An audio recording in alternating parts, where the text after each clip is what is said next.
네, 오늘도 이어가겠습니다. 천연 항우울제를 만드는 호르몬을 어떻게 만들까? 오늘 주제는 감사입니다. 감사함이라. 너무 비과학적인데? 이런 생각이 좀 드시죠? 저도 똑같은 생각이었습니다. 이 감사하는 습관은 부정적인 생각을 무너뜨리는 아주 강한 무기와도 같다 그러더라고요. 인생에 있어서 좋은 일과 나쁜 일을 함께 번갈아 가면서 오잖아요. 근데 이 조건에 따라서 나쁜 일이 오든 아니면 좋은 일이 오든 어떤 상황에 따라서 흔들리는 게 아니라 흔들리지 않을 수 있는 강한 멘탈을 만들어주는 거, 그게 바로 감사함의 힘이라는 겁니다. 이미 연구 결과도 수십 건이 있습니다. 일단 우리 뇌에도 감사함의 회로가 있는데 이 감사 회로를 튼튼하게 만들면 신체적으로도 건강해지고 당연히 정서적으로도 건강해지고 행복감이 커지고 수면이 개선되고 다른 사람들과 깊이 연결된 느낌을 가질 수 있다고 합니다. 이 감사함이란 감정 굉장히 신기하죠. 자, 감사함은 첫째, 자살 가능성을 줄인다. 자, 우울증의 가장 심각한 문제는 뭐죠? 내가 살아갈 가치가 더 이상 없다. 더 이상 살아갈 이유가 없다. 이렇게 생각하는 거잖아요. 그리고 심해지면 그 생각을 행동으로 옮기기까지 합니다. 그런데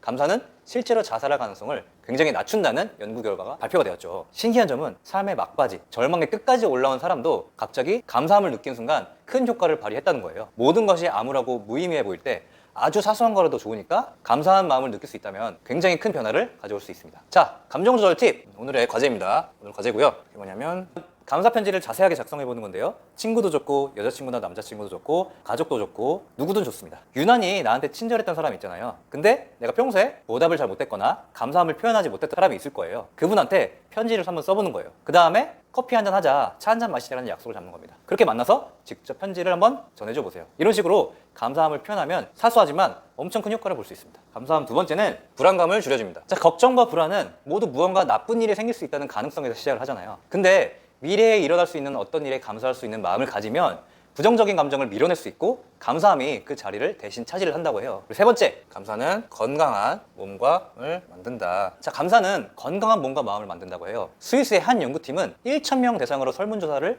실시를 했는데요. 감사하는 마음의 정도와 건강의 관계를 밝혀낸 거예요. 그랬더니 고마운 마음을 많이 표현하는 사람이 신체적으로나 심리적으로 더 강했다.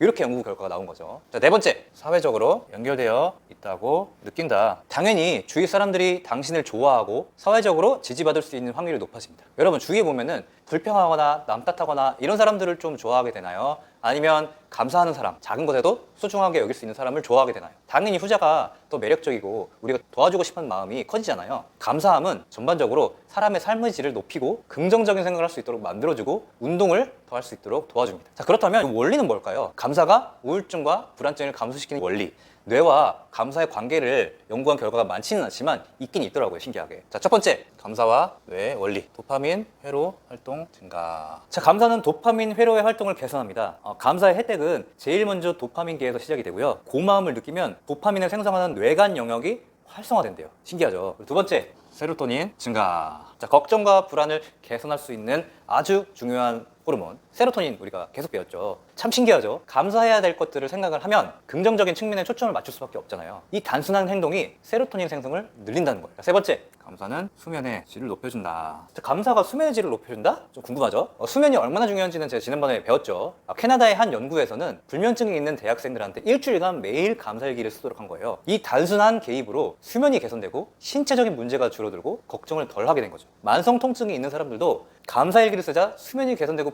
불안과 우울이 감소했다는 거예요. 정말 신기하죠. 체로키족의 오래된 전설에는 두 마리의 늑대가 싸우는 이야기가 나와요. 한 마리의 늑대는 분노, 질투, 자기 연민, 슬픔, 죄책감, 우울, 원한 이런 것들을 나타내고 다른 한 마리 늑대는 평화, 기쁨, 사랑, 희망, 친절, 편안, 진실 이런 것들을 대표하는 늑대가 있었어요. 체로키족의 꼬마가 물었어요. 어떤 늑대가 이기나요? 이렇게 물었더니 한 나이 든 원로가 이렇게 얘기한 거예요. 다음 내용이 궁금하다면 습관의 힘어플을 다운받아주세요. 독서, 운동 등 습관 형성을 도와주는 여러 방에 참여해보세요. 감사 인증방엔 감사한 일을, 운동 인증방엔 운동을 인증해요. 인증 스마일 모으는 재미가 쏠쏠. 습관 형성에 도움이 되는 동영상을 무료로 시청해보세요.